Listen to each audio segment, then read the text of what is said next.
Katanga. Et ce plateau de presse sera animé par différents journalistes et différents organes de presse de la place, notamment la RTNC avec Patrick Kakwat qui anime Entretien à la RTNC.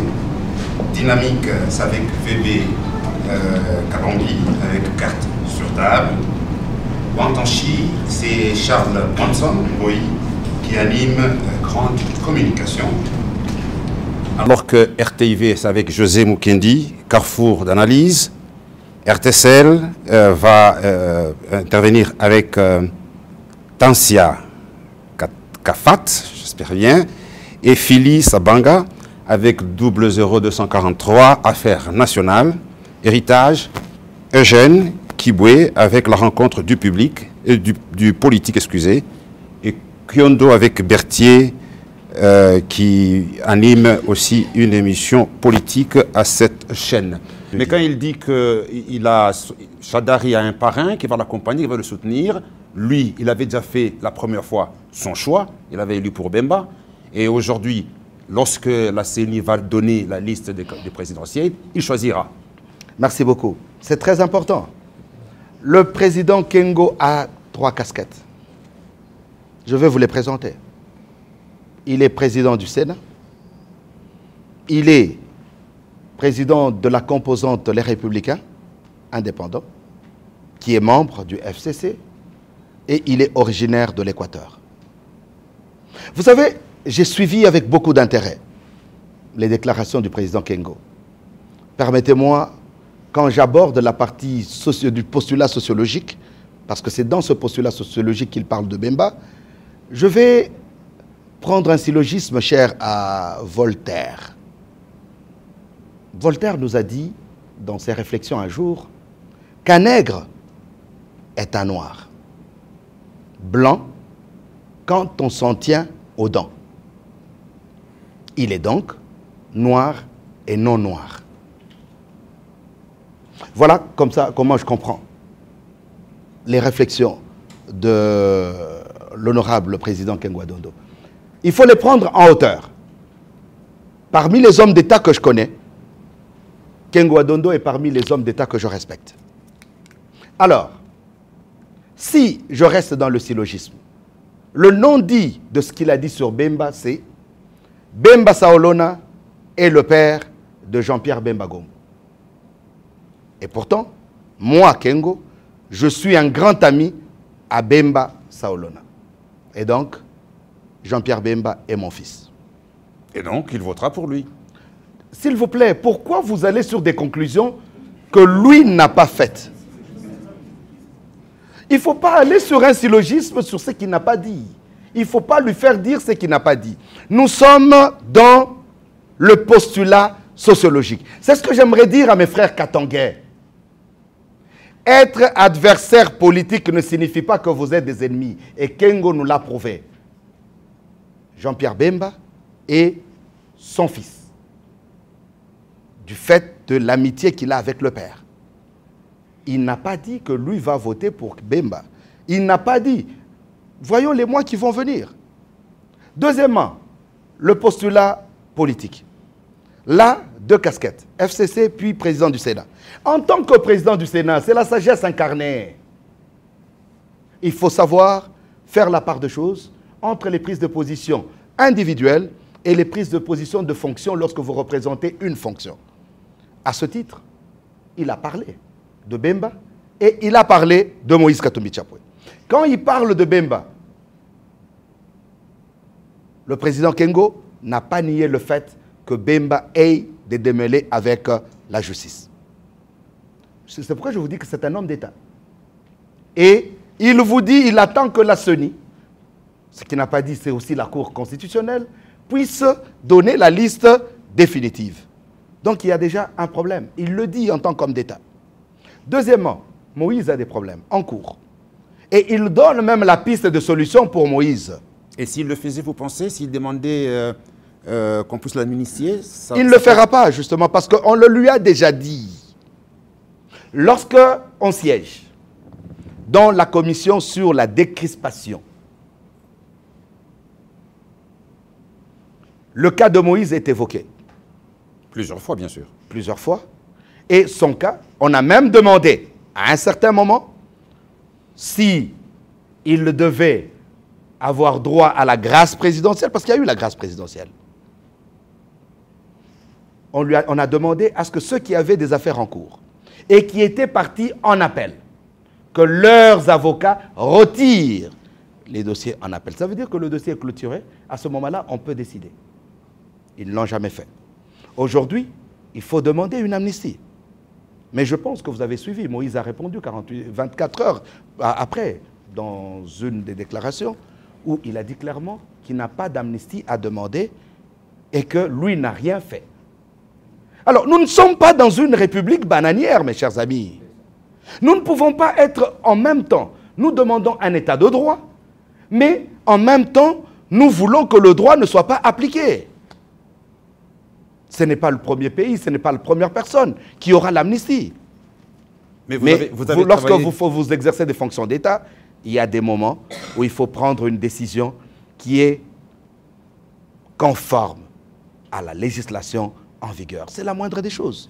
Donc le président Kengo a donné, en tant qu'homme d'État, il a donné un certain nombre de faits, mais le président Kengo a continué à dire qu'il attend. Il attend pourquoi?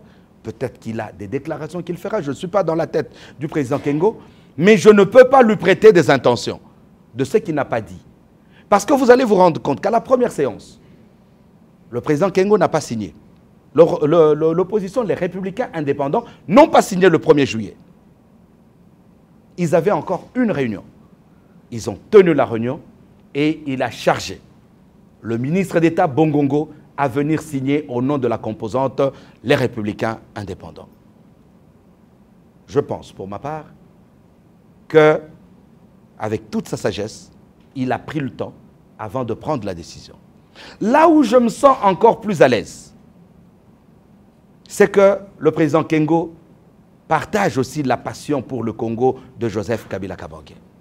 Parce que, après les concertations nationales, quand vint le gouvernement d'union nationale, c'était l'opposition républicaine qui était la première à rallier le gouvernement. Donc je pense que le débat va continuer et qu'au moment opportun, le président Kengo dira clairement quelle est sa position, mais je doute fort que sa position soit loin de la position du FCC, mais la politique étant dynamique, à un moment ou à un autre, chaque personne peut s'auto-déterminer. C'est très important. Nous ne sommes pas là liés par des carcans pour dire vous êtes du FCC et que vous resterez FCC. Si vous trouvez que vos intérêts n'y sont pas, vous pouvez partir. Mais nous voulons fédérer le plus possible et nous savons qu'au FCC, nous avons besoin du président Kengo et de l'opposition, les républicains indépendants. Mais à un moment donné, au même moment, on dit que Moïse Katumbi est fugitif, il est recherché par la justice, il vient se présenter à la frontière, on lui dit s'il entre, on va l'arrêter et on ferme la frontière, on ne veut pas le recevoir. Est-ce qu'on veut une chose à son contraire? Non, je pense qu'il ne faut pas faire un amalgame de choses.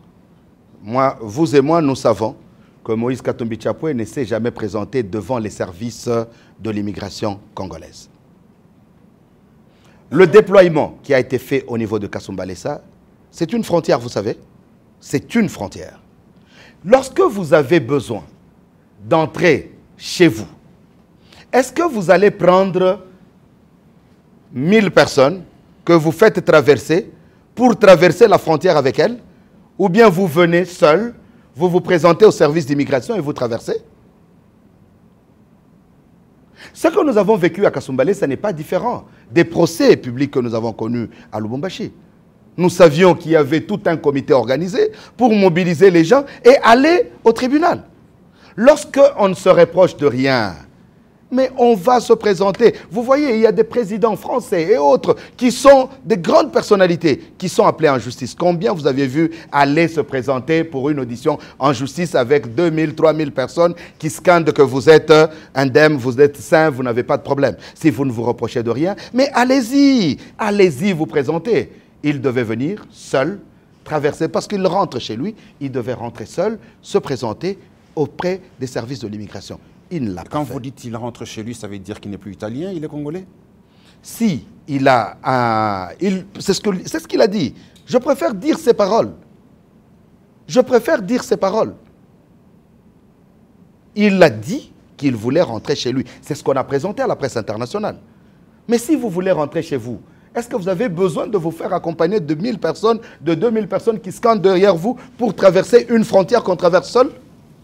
Dynamique. Voilà. Vous avez, je reviens au FCC, vous avez choisi un candidat, mais nous savons, et vous le savez bien, que vous aurez deux monstres devant vous. Le premier monstre, c'est l'esprit katangais, parce que depuis que vous avez pris la parole jusqu'à présent, je n'ai pas entendu au Katanga, je n'ai pas entendu le là-bas, je n'ai pas entendu ex-Katanga, mais j'ai entendu Katanga. C'est-à-dire l'esprit katangais est encore fort. Ça, c'est le premier monstre. Le deuxième monstre, l'esprit anti-swahiliphone qui demeure, vous pouvez le voir se dessiner après chaque période électorale à travers les résultats de la CENI. Il y a une hostilité par rapport au swahiliphone. Or, vous avez choisi un candidat swahiliphone. Comment vous allez expliquer d'abord aux Katangais qu'ils ne vont rien perdre lorsqu'ils vont choisir Shadary, et comment vous allez garantir à tous les frustrés de l'ouest du pays qu'ils n'ont rien à craindre?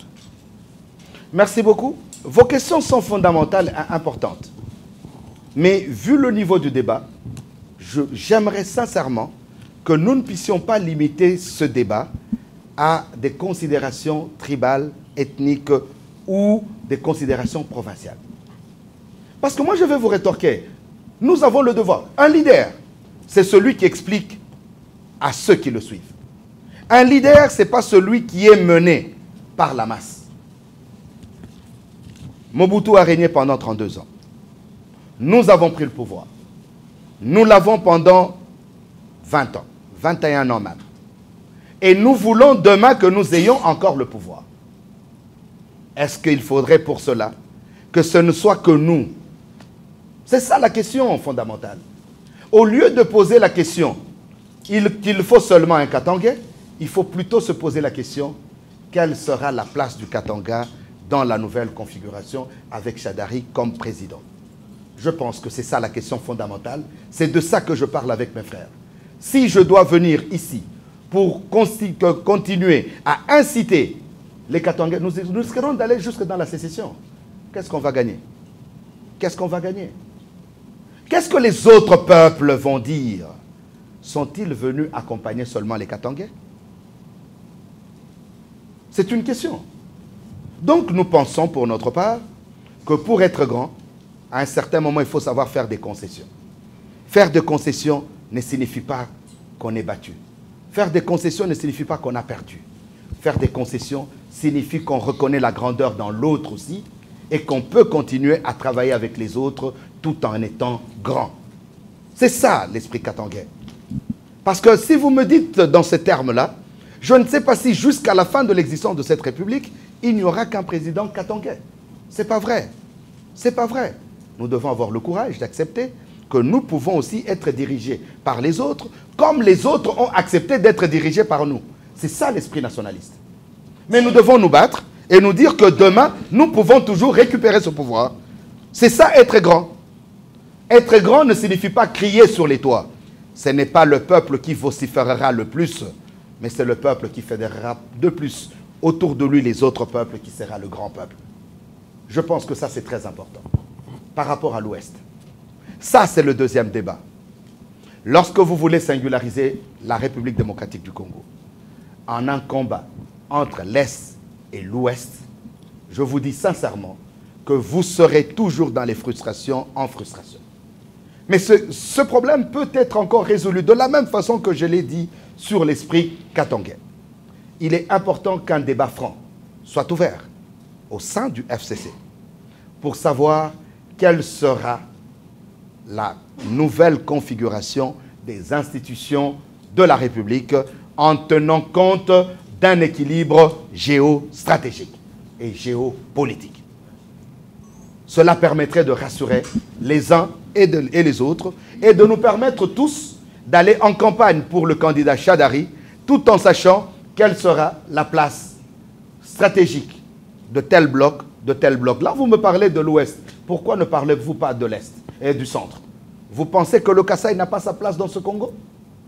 Le Kasaï a aussi sa place. C'est pourquoi je dis qu'il est important que nous, un débat franc autour des enjeux de la gouvernance de Chadari quand il sera président, mais cela doit être fait maintenant et non pas après. Parce que sinon, les gens vont nourrir des incertitudes et ces incertitudes peuvent amener à des fractions, à des divisions, à des frustrations.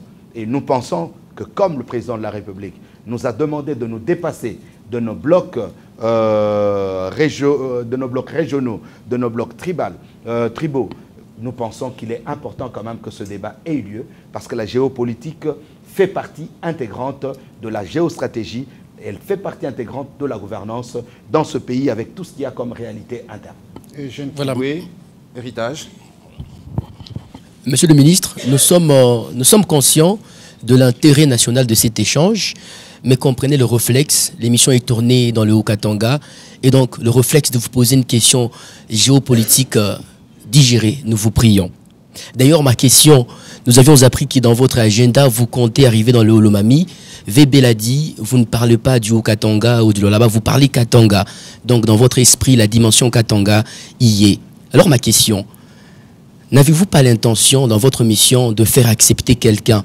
Et ce quelqu'un, c'est ces dauphins, Emmanuel Chadari. Parce qu'avant l'avènement du dauphin, il y avait beaucoup de remous, surtout ici dans le Katanga, sur celui qui devrait remplacer le chef de l'État. Le Katanga a dit, nous voulons un fils d'ici. N'avez-vous pas l'intention dans votre mission de faire accepter quelqu'un?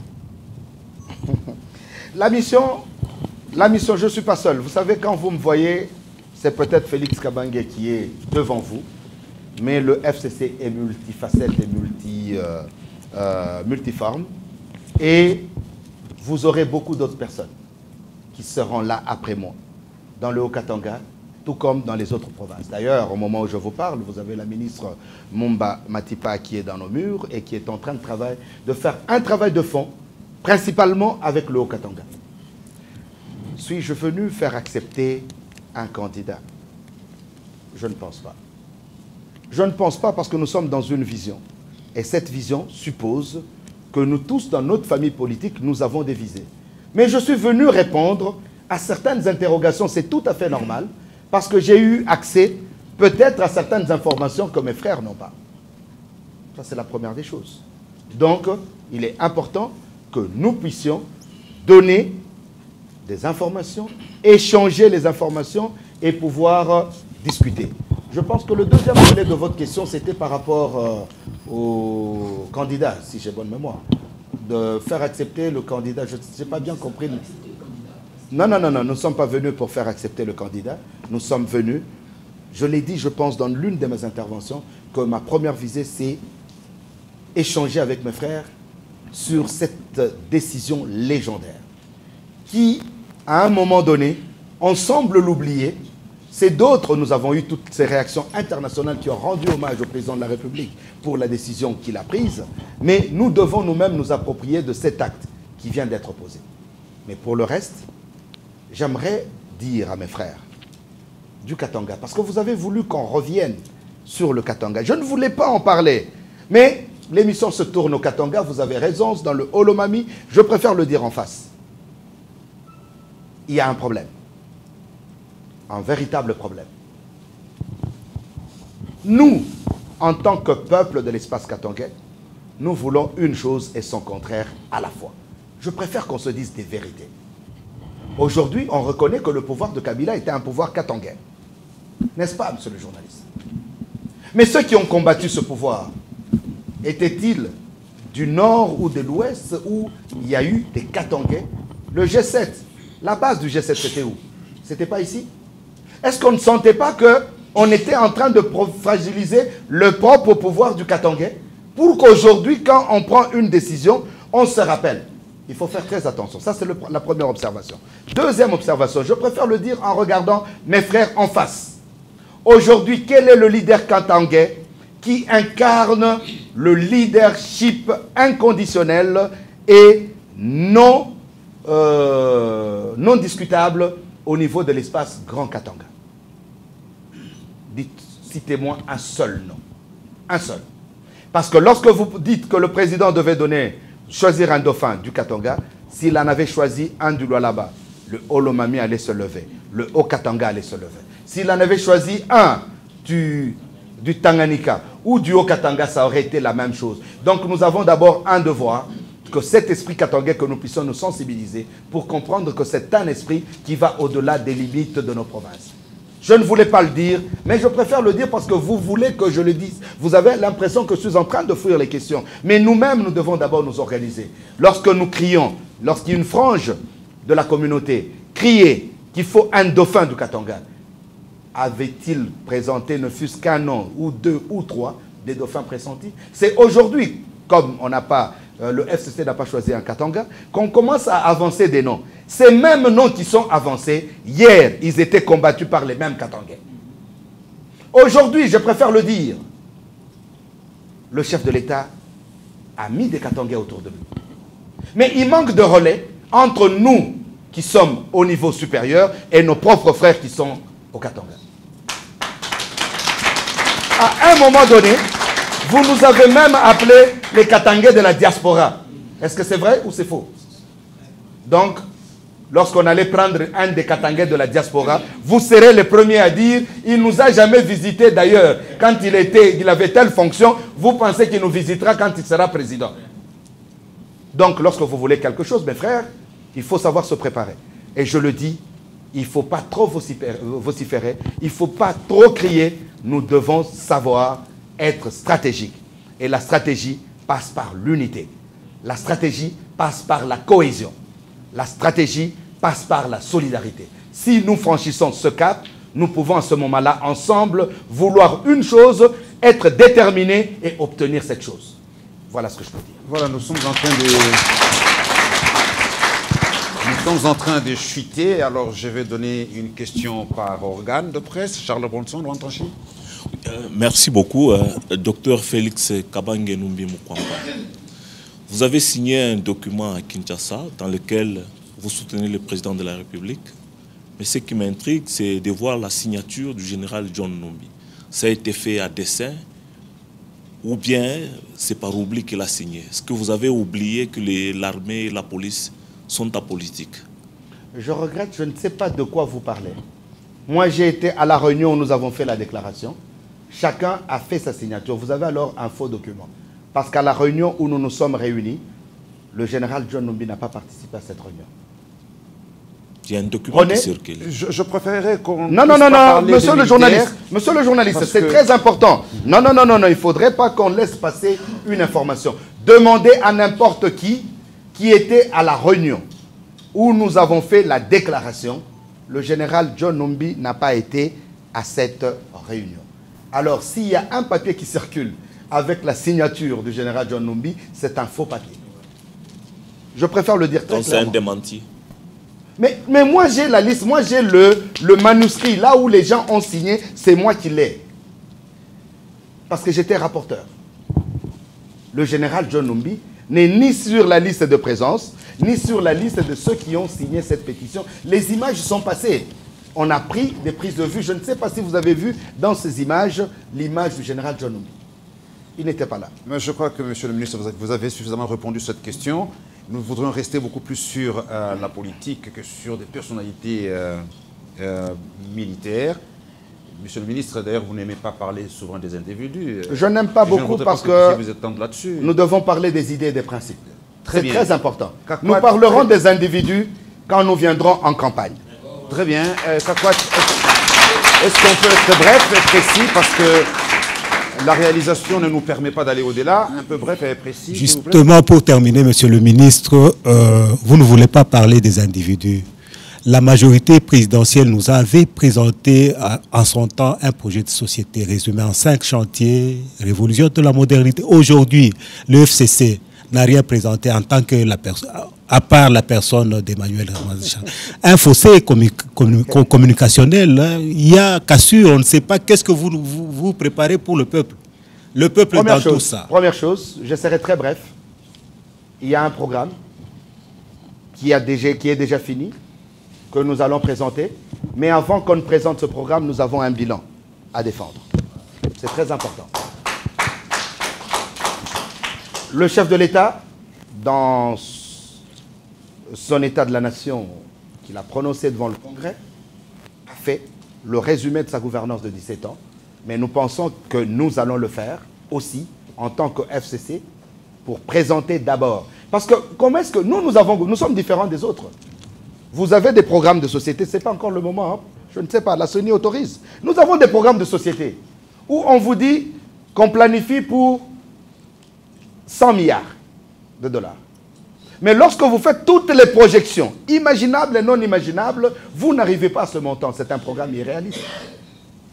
Vous avez quelqu'un qui vous fait un programme qui est étalé sur 10 ans, alors qu'il est élu pour 5 ans.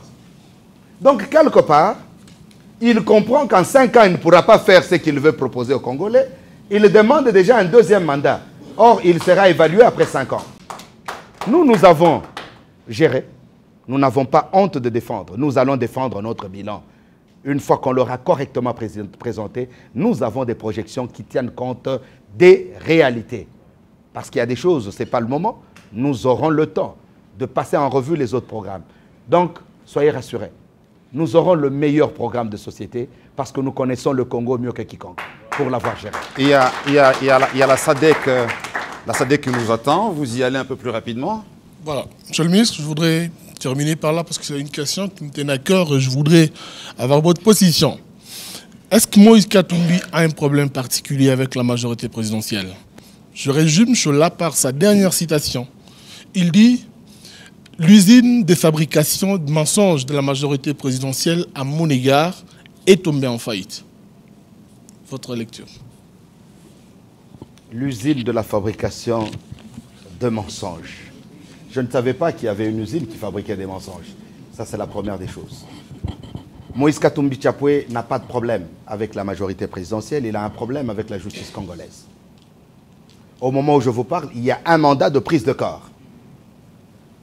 Donc, je n'ai pas à inventer des mensonges sur des documents qui existent de la justice. Je pense que vous le connaissez mieux que moi, vous qui vivez au Katanga, à Lubumbashi particulièrement. Je ne vais pas entrer dans les détails. Peut-être le moment viendra où nous parlerons de tout ça, de tout ce qui s'est passé dans la justice. Vous savez, il y a une chose importante dans la vie. Lorsque vous pensez que vous avez raison, prenez le temps de vous défendre. Si il y a des trucages politiques, Mandela a fait combien d'années en prison? Lorsque vous êtes sûr, vous êtes convaincu de ce que vous dites, rentrez, battez-vous jusqu'au bout, mais la raison finira toujours par l'emporter. Ça, c'est la chose la plus importante. Mais sinon, il y a une sorte de politique, je pense qu'il y a un coaching bien organisé pour essayer de victimiser la personne, pour présenter la personne comme une victime de la communauté vis-à-vis de la communauté internationale. Mais j'aimerais vous dire que nous vivons pour les Congolais. En tant que politicien, moi je vis pour les Congolais. Je préfère que je sois face à mes frères congolais. Si on pense qu'on doit m'arrêter, on m'arrêtera. Mais je sais que j'ai raison, je vais me défendre, et le peuple qui sait que j'ai raison me défendra. Il faut éviter de politiser cette histoire.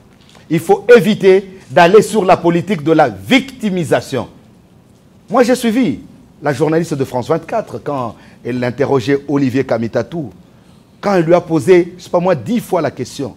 Qu'est-ce que les services congolais ont dit quand Moïse s'est présenté devant les agents de l'immigration? Je vous dis la vérité. Moïse Katumbi Chapwe, s'il avait demandé à la masse de rester et qu'il devait passer seul et aller vers l'immigration, il allait avoir sa réponse. Mais il n'a pas voulu venir seul. Il a fait payer aux gens, les gens qui ont traversé, à qui on a donné de l'argent. Des milliers de gens, des Congolais qui sont partis perturber la paix sociale en Zambie Et il voulait entrer avec toutes ces personnes.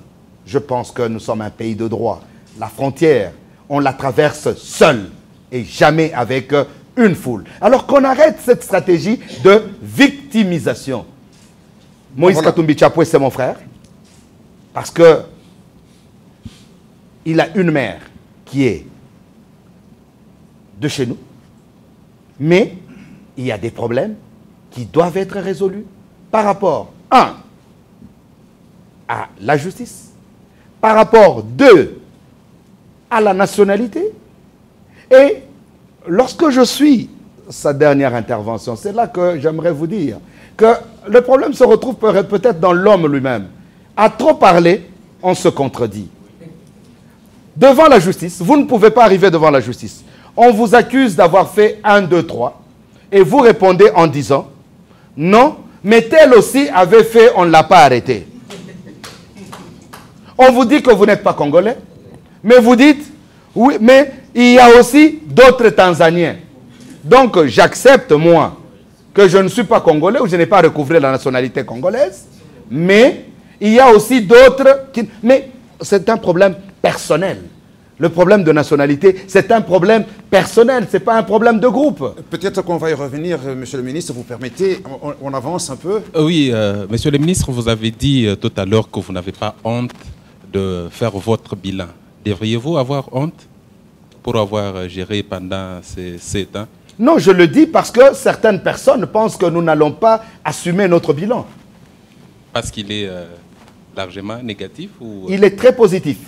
Mais quand nous présenterons notre bilan, nous dirons d'où nous sommes venus. Parce que si nous avons trouvé un budget de l'État qui était à 200 millions de dollars américains et que nous sommes à 8 milliards avec plus de 4 milliards de recettes propres, vous n'allez pas nous dire que nous n'avons rien fait. C'est ce que je dis, qu'il vous appartient de voir si c'est un verre à moitié rempli ou un verre à moitié vide. N'oubliez pas que nous avons trouvé le pays fissuré. Nous avons trouvé le pays fragmenté. Et je peux même dire que sur les 17 ans de Joseph Kabila Kabange, il s'est battu tous les jours. On a créé des rébellions de tout genre. On pouvait aussi s'arrêter en disant il y avait la guerre, nous nous sommes focalisés à préserver l'intégrité territoriale. Mais nous sommes allés au-delà de l'intégrité territoriale et nous avons fait un programme de développement. Kyondo. Monsieur le ministre, aujourd'hui ministre national, est-ce que quelque part n'avez-vous pas une dette morale à l'égard de la personne de Moïse Katumbi? Je ne pourrai jamais avoir une dette morale. Jamais avoir une dette morale. Pourquoi? Parce que, première chose, j'ai été ministre provincial et je l'ai toujours dit. J'ai été ministre provincial de Moïse Katumbi Chapwe. Moïse Katumbi Chapwe, ce n'est pas moi qui le dis. Lorsque vous suivez ses multiples interventions, même après le départ de Kamere, quand il parlait de la trahison de Kamere, il a rappelé qu'il remerciait le président de la République qui a fait de lui gouverneur. Rester avec le créateur de mon créateur. Est-ce un péché? Est-ce une trahison? À vous de juger. Bon, nous allons conclure la question de Moïse et passer à la SADC. Monsieur le ministre, vous qui avez travaillé avec M. Moïse Katumbi Chapwe, comment vous le découvrez? Comment vous le décrivez, s'il vous plaît? Comment? Comment vous le décrivez? C'est quel genre d'homme? C'est quel genre de politicien, selon vous, vous qui avez été à ses côtés en tant que ministre provincial de la Santé? Je préfère ne pas faire de commentaires. C'est très important. Je suis un homme d'État. J'ai travaillé avec lui. Je pense que si je dois dire son bon côté, les gens vont applaudir.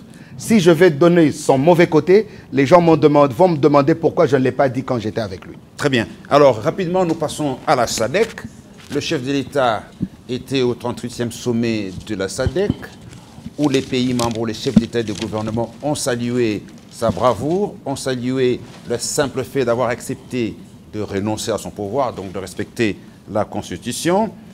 Mais entre-temps, il demande que les autres partis politiques puissent favoriser ou s'attacher au programme de la CENI pour qu'il y ait des élections tout à fait pacifiques et crédibles. Peut-on dire, avec ces encouragements de la SADC, que la RDC est sur la bonne voie pour les élections aujourd'hui, avec le fichier électoral qui pose problème, la machine à voter aussi? Lorsque ça vient d'une organisation africaine, je me sens très à l'aise. Je me sens très à l'aise, comme l'Union africaine, à travers la Commission africaine, qui a salué le processus jusqu'à présent et la décision du président de la République. Je pense que nous sommes déterminés. Nous avons toujours dit que l'organisation des élections est une question de souveraineté. Et que nous pensons que pour le moment, nous sommes sur la bonne voie. Et donc vous avez refusé que la SADC vous accompagne sur le plan non, la SADC nous a toujours accompagnés. Ce que nous avons refusé, c'est qu'on nomme une sorte de représentant spécial chargé de la RDC. Quand on a voulu nommer Thabo Mbeki, nous ne sommes pas sous tutelle. Il n'y a pas de problème particulier pour qu'il y ait quelqu'un qui soit un superviseur des élections. Non. Est-ce qu'on l'a fait dans les autres pays? Non. On a cru à un certain moment que le président allait se représenter. Il leur a donné la leçon de démocratie et nous pensons que nous devons continuer. S'agissant de la machine à voter, je préfère vous donner ma position. Avec ou sans machine à voter, nous, FCC, nous irons aux élections. Ça, c'est la première chose. Nous demandons à la CENI de continuer le débat sur cette machine à voter. Mais ce débat, j'ai l'impression que c'est comme si c'était un ancien débat. Vous savez, dernièrement, M. Kankou a adhéré au FCC. Alors, on échangeait un peu sur les élections à la Conférence nationale souveraine. Vous savez que c'était M. Kankou face à Monseigneur Laurent Mosengo. Vous savez, le débat ce jour-là, le jour du vote, c'était quoi? Les bics qu'on avait placés dans les isoloirs. On a pris des heures pour que l'élection commence, parce qu'on devait changer les bics. Parce que les bics qui étaient dans l'isoloir, si vous l'utilisez, si vous écrivez Mosengo, ça va changer en Kankou. Des heures et des heures. Un pays qui est parmi nos pays limitrophes vient d'organiser des élections. C'est pourquoi je vous dis, s'il vous plaît, mesdames et messieurs, nous devons aller aux élections et éviter des faux débats. Et que la communauté internationale nous accompagne. Dans un pays, ça s'est passé il y a quelques mois, un mois ou deux, un pays limitrophe de la RDC vient d'organiser des élections locales. Le président de la République de ce pays a dit clairement, nous n'avons pas d'argent pour organiser ces élections locales et municipales. Nous allons le faire à l'ancienne. Le vote, c'est tel jour. À telle heure, tout le monde se présente au bureau de vote. On va écrire les noms des candidats et tout le monde se met en file indienne devant le nom du candidat. On va compter. Et on savait qui étaient les candidats du pouvoir. Il y a eu des observateurs africains et des observateurs internationaux. On a compté les noms. Et quand tu vas à droite, on sait que celui-là n'est pas, c'est un candidat de l'opposition. On sait que tu es, et les policiers sont là. Le vote a eu lieu. Le vote a été validé. Et aujourd'hui, on veut nous dire, nous, parce qu'il y a une machine à voter dont personne jusqu'à présent n'a démontré comment on peut tricher avec cette machine à voter. Parce que lorsqu'on vous l'amène, on vous l'explique. J'aimerais vraiment, parce que moi j'ai eu la chance d'expérimenter cette machine, c'est pour moi 10 ou 15 fois. J'aimerais que quelqu'un vienne m'expliquer très clairement. On va sur les considérations philosophiques, quand on envoie les 45 questions, on commence à savoir qui est le fabricant. C'est comme si le fabricant est le... C'est ça même la tricherie. Donc, sincèrement, s'il vous plaît... Vous pensez que c'est de l'acharnement? Qu'on ne cherche pas le sexe des anges. Hier, toute la stratégie était basée sur Kabila va revenir le 8, on va mettre Kinshasa à 100, comme ça on va passer dans une transition sans Kabila. Le FCC présente un candidat, on est paralysé, on reprend. On vient avec les 10 millions d'électeurs qui sont sur le fichier. S'il vous plaît, avons-nous besoin des élections le 23 décembre? Ou bien, les gens doivent être très clairs et dire nous ne sommes pas prêts. Comprenez-nous, nous avons encore besoin de 2 ans, mais nous voulons aussi entrer dans les institutions. Parce que lorsque vous demandez à ce que la CENI puisse radier 10 millions d'électeurs, ils ont des droits. Lorsque tu es radié, on affiche, tu étais là comme électeur, tu n'y es plus. Toi, tu as placé tes mains sur la machine, peut-être que tes empreintes n'ont pas été enregistrées par la machine, ce n'est pas de ta responsabilité, donc tu as le droit de te défendre, n'est-ce pas? Et il faut aller en justice. Il faut refaire, quand on finit, il faut réconsolider le fichier.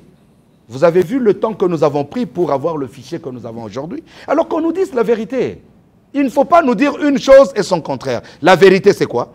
Présenter une série d'arguments pour qu'on arrive le 23 octobre et qu'il n'y ait pas élection et qu'on dise que Kabila n'a pas la volonté d'organiser les élections. J'ai entendu des gens dire encore aujourd'hui qu'il faut qu'on ait une transition sans Kabila. Mon frère, ma soeur, finalement, qu'est-ce que vous voulez? Bon, mais nous sommes au niveau de la SADC. Le chef de l'État était au sommet.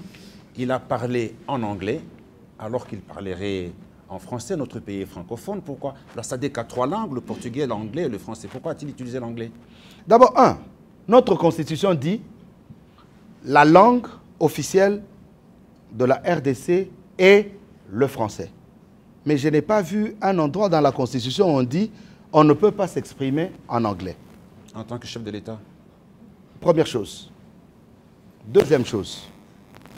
Le président de la République a fait une communication de légende. Et si ce n'est pas le 3/4, parce que même ceux-là qui parlent portugais, parmi les chefs d'État, ils parlent anglais. Presque tous les chefs d'État parlent anglais. Le chef de l'État pouvait communiquer en français. Cela suppose qu'il fallait qu'il y ait une interprétation simultanée en anglais. Je préfère vous le dire. Moi, j'ai fait à Washington, quand j'étais ministre de la Santé, et à Addis Abeba, plusieurs interventions en français et en anglais. Il m'est arrivé à plusieurs reprises de parler en français, on fait une traduction, je suis obligé de corriger le traducteur. Parce que lorsque vous donnez une autre signification que ce que je complètement le sens de ce que j'ai dit, le président de la République parle couramment le français, et très bien le français, excellemment bien le français, mais il parle aussi très bien l'anglais. Il a voulu le dire dans ses propres mots, être compris dans ses propres mots et non par les mots de la traduction. Je ne vois pas ce que ça fait comme un problème. Alors, sur cette question de la SADC, je peux conclure en disant, il a dit n'est pas habitué aux adieux, il vous dit à bientôt. Et on va revenir à la SADC comme qui? Parce qu'à bientôt, ça signifie qu'on va se revoir encore. Parce que j'aimerais vous dire une chose. Le FCC va gagner les élections. Et tout le monde le sait. Même ceux qui crient, ils savent que nous allons gagner ces élections. Nous avons fédéré le plus de forces politiques et sociales. La réponse, le chef de l'État a dit que je reviens bientôt. Le FCC a une autorité morale qui s'appelle Joseph Kabila Kabange. C'est notre autorité morale avant, pendant et après les élections. Donc il restera autorité morale. En tant qu'autorité morale du FCC, il continuera à jouer un rôle. Il le jouera d'une façon ou d'une autre. Et de manière stratégique, vous saurez quel rôle il jouera. Mais aujourd'hui, sachez seulement que c'est un homme de parole.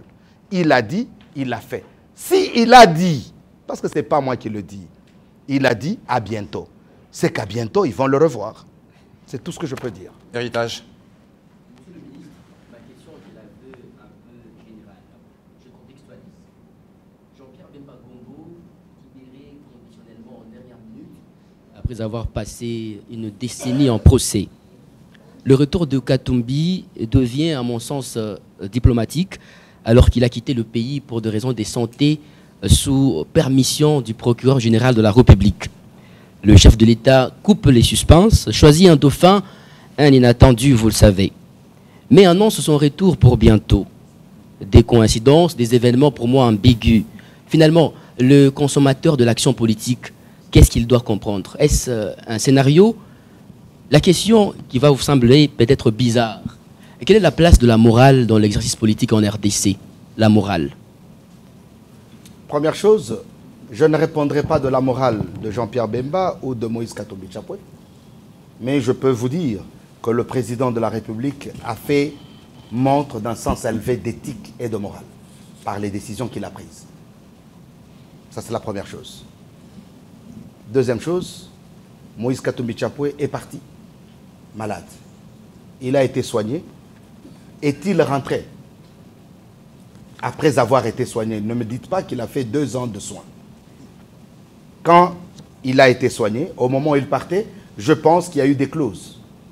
Des clauses de ne pas parler politique, de ne pas faire de déclarations politiques. Je pense que nous sommes d'accord. Donc quand il est parti, une fois qu'il est guéri, il a oublié qu'il était parti pour des raisons de maladie et qu'il devait rentrer pour continuer justement le processus dans le cadre de la justice.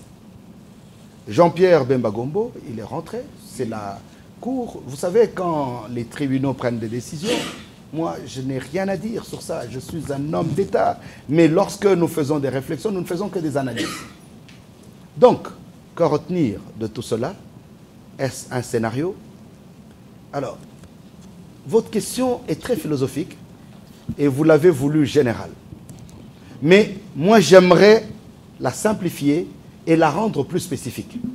Si vous pensez que c'est un scénario, alors il faut qu'il y ait un metteur en scène. Je ne sais pas si vous avez une idée sur ce metteur en scène qui mettrait en scène à la fois Moïse d'un côté, Jean-Pierre Bemba de l'autre et le président Kabila de notre côté. Mais moi, je vous réponds tout simplement que c'est la politique. La politique a beaucoup de facettes. La politique est stratégique. Il y a quelqu'un qui m'a dit, je pense, quand je suis allé à Massy dans le Bandundu, j'ai visité la tombe du vieux Kamitato. Et quelqu'un qui était à côté de moi, qui l'a connu pendant très longtemps, il me dira, il disait toujours que la politique au Congo, c'est comme un étang, où vous avez beaucoup de poissons-chats. Les gens s'entrebouffent au point qu'à un certain moment, ils se bouffent sa propre queue, croyant que c'est l'autre qui l'a bouffé. C'est peut-être ça qui justifierait cette dynamique de la politique congolaise, mais c'est ça même la spécificité. Parce que ce que nous avons en RDC, nous ne l'avons pas dans beaucoup de pays. C'est aussi le fait qu'on a beaucoup d'intellectuels, c'est aussi le fait qu'on a beaucoup de communautés et de personnes qui ont un charisme assez particulier. C'est spécifique à nous. Prenons ça comme un atout, mais faisons un effort pour que demain ou après-demain, qu'on ait des pôles politiques, qu'on ait la droite et la gauche, qu'on ait des, comment est-ce que je peux dire, des partis politiques ou des regroupements politiques qui regroupent le plus d'acteurs possible pour que nous puissions mettre de l'ordre dans notre scène politique. Parce qu'aujourd'hui, avec 100 partis politiques, je pense que nous sommes partis pour la galère. Peut-être qu'à la loi électorale, aujourd'hui avec les regroupements, j'espère que demain les regroupements pourront fédérer pour être des vrais partis politiques et que le FCC pourra un jour muter en une force politique unique où tout le monde peut trouver ses intérêts. Si cela est fait, je pense qu'on aura 2-3 pôles d'attraction au niveau politique et cela résoudrait le problème. Mais la morale dans la politique reste une constance. Nous devons faire des efforts. Lorsque nous parlons du rajeunissement de la classe politique, parfois, le comportement de nous, en tant qu'acteurs politiques, pose problème. Je préfère le dire, nous ne devons pas avoir honte de le dire et nous devons continuer à rappeler les principes d'éthique et les principes moraux pour les acteurs politiques. Mais, vous savez, lorsqu'on parle de l'éthique, lorsqu'on parle de la morale, c'est la conscience qui te dit ce qu'il faut faire et ce qu'il ne faut pas faire. Lorsqu'on s'appelle animal politique, c'est que quelque part, on pense que même quand on est en politique, la conscience n'existe pas. Moi, je fais la politique avec Dieu. Je l'ai toujours répété, que faire la politique avec Dieu, c'est très difficile. Mais ce n'est pas impossible. Et si nous devons avoir des valeurs que nous sommes en train de suivre, que vous soyez musulman, que vous soyez chrétien, que vous soyez... Parce que la morale chrétienne, je pense que nous donne énormément de valeurs. Ça nous permettrait d'avoir quelque chose à quoi s'accrocher. Et je pense que si nous améliorons la morale et l'éthique des politiciens, peut-être qu'avec un peu de dose d'amour, nous ferons beaucoup plus de choses pour notre peuple et nous ne nous battrons pas seulement pour nos propres intérêts. Et ça sera pratiquement la fin. La réalisation nous signale qu'on a largement dépassé le temps. Je serais injuste de ne pas accorder la parole à la demoiselle Tancia de RTCL. Alors, juste 30 secondes, Et monsieur le ministre, vous avez 1 minute pour y répondre. Et nous allons conclure. Merci, monsieur le ministre. Aujourd'hui, les social de Congolais ne fait que s'appauvrir. Donc, la situation sociale des Congolais est très grave. Est-ce que vous pouvez nous rassurer et rassurer également à tous les Congolais que la RDC aura des élections libres, transparentes, surtout qu'il n'y aura pas de bain de sang en RDC? Merci. Merci. Merci, Tansia. Madame, vous avez 2 problèmes que vous avez mis dedans. Vous avez mis d'un côté le social et de l'autre côté des élections paisibles. En ce qui concerne le social est un terme générique. Et c'est très difficile, justement, lorsqu'on se retrouve devant un terme générique, de pouvoir y répondre directement. Le social doit se décliner dans les actions du social. Ça peut être l'emploi, ça peut être l'emploi, particulièrement l'emploi des jeunes, ça peut être le logement, ça peut être les salaires. Donc nous avons un certain nombre de choses et je tiens à vous dire que le secteur du social, nous le reconnaissons toujours. Nous avons peut-être fait des pas, mais c'est un domaine, et même quand vous verrez, justement dans le projet de société du FCC, nous allons mettre un accent particulier sur le social, non pas seulement à parler du social de manière générique, mais à le dire de manière très spécifique et à nous battre. Parce que si nous voulons que le Congo de demain soit meilleur, si nous voulons que le quotidien du Congolais soit amélioré, il est important que ces questions prennent une place de choix dans le prochain programme du gouvernement de la coalition qui va gagner, qui est le FCC. Ça, c'est un. En ce qui concerne les élections paisibles et transparentes, je pense que c'est de la responsabilité de nous tous. De nous en tant qu'acteurs politiques, de vous en tant que médias, parce que malheureusement, mesdames et messieurs les journalistes, vous pouvez être les artisans de cette cacophonie et de cette guerre qui survient après les élections, tout simplement par les messages qui peuvent être diffusés. Mais nous pensons justement que nous devons, nous, politiciens, et vous, et le peuple, ainsi que les médias, faire un effort de sensibilisation de notre peuple. Mais la grande peur que j'ai, et c'est ça la peur de la région, la peur d'un certain nombre de pays en Afrique, où on n'accepte jamais les élections. Il y en a qui aujourd'hui se préparent déjà à pouvoir contester les résultats du scrutin. Alors dans ce cadre-là, attendez-vous à ce qu'il y ait des gens qui vont contester les élections. Mais on peut contester en suivant les règles du jeu. Voilà pourquoi nous pensons que nous devons préserver la paix sociale. Le sang a beaucoup coulé sur le sol congolais. Vous avez raison, et ce sont les dames qui rappellent ça à tout moment. Nous devons faire un effort pour que ces élections que nous aurons ne soient pas suivies d'un bain de sang. Ce n'est qu'un vœu que nous avons, mais nous devons rendre ce vœu une réalité. Ça sera la fin, à moins que le public qui est venu assister à cette émission ait une question. Sinon, nous allons clôturer, je ne sais pas, dans la salle, s'il y a des gens qui voudraient bien poser la question dans la salle. Je donnerai une question à gauche, une autre à droite. S'il n'y en a pas, oui. Très brièvement. Hein.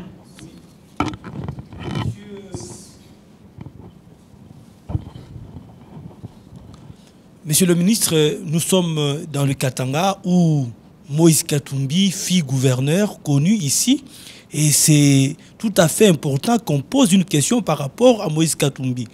Parce que vous dites qu'il a des problèmes avec la justice, mais la majorité a dit que c'était un problème qui était avec la justice sur le plan civil. Ce n'est pas un dossier politique. Mais Léon Kengo a dit qu'il est poursuivi politiquement. Il a des, donc c'est un, il a des problèmes de poursuite politique. Est-ce que vous savez, vous voyez pas que, est-ce que c'est politique ou bien ce n'est pas politique? Vous pensez que le président Léon Kengo Adondo a demandé qu'on fasse une amnistie parce que c'est un faux problème et c'est un problème politique? Non, il faut éviter de tirer des conclusions sur des choses, sur des fausses prémices. Ça, c'est la première des choses. La deuxième des choses, malgré ma volonté de ne pas parler de Moïse Katumbi Chapwe, vous m'avez forcé, du début jusqu'à la fin, à parler de Moïse. Je ne suis pas venu ici pour parler de Moïse. Il ne faudrait pas que ça donne l'impression que j'étais venu ici pour parler de Moïse Katumbi Chapwe. Je pense que les questions de Moïse, ce n'est pas à moi de les régler. Ce n'est pas à moi de les régler. Mais tout ce que je peux vous rassurer, que ces problèmes ne sont pas des problèmes politiques. Il y a des faits pour lesquels il est poursuivi. Et je pense que la moindre des choses, c'est de pouvoir aller jusqu'au bout pour être innocenté sur ces faits ou être condamné, parce que lorsqu'il y a une condamnation ou lorsqu'on est innocenté, le dossier peut suivre un autre cours de chemin. Je pense que c'est ce que je peux dire. Mais sincèrement, je n'ai pas la volonté de parler des individus et surtout de singulariser le débat national sur une personne. Merci, Monsieur le Ministre. Nous allons terminer par là et le plateau de presse vous dit merci. Je ne voudrais pas vous flatter. Je ne vous mets pas non plus en opposition avec d'autres ministres de gouvernement. Quand ils viennent, ils ont peur du plateau de presse. Et vous êtes le seul à le faire, je crois, c'est la 5e fois, ici au Katanga. Et je crois que ce n'est pas notre rôle de vous féliciter, mais ceux du public qui peuvent le faire, ils font.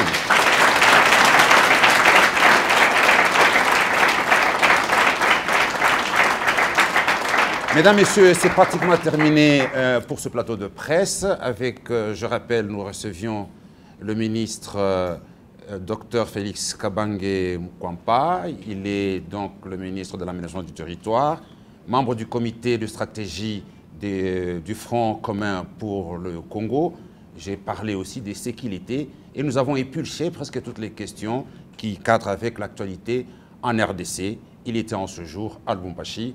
Merci de nous avoir suivis et vous suivrez ce programme sur plusieurs chaînes de la place. Merci et au revoir.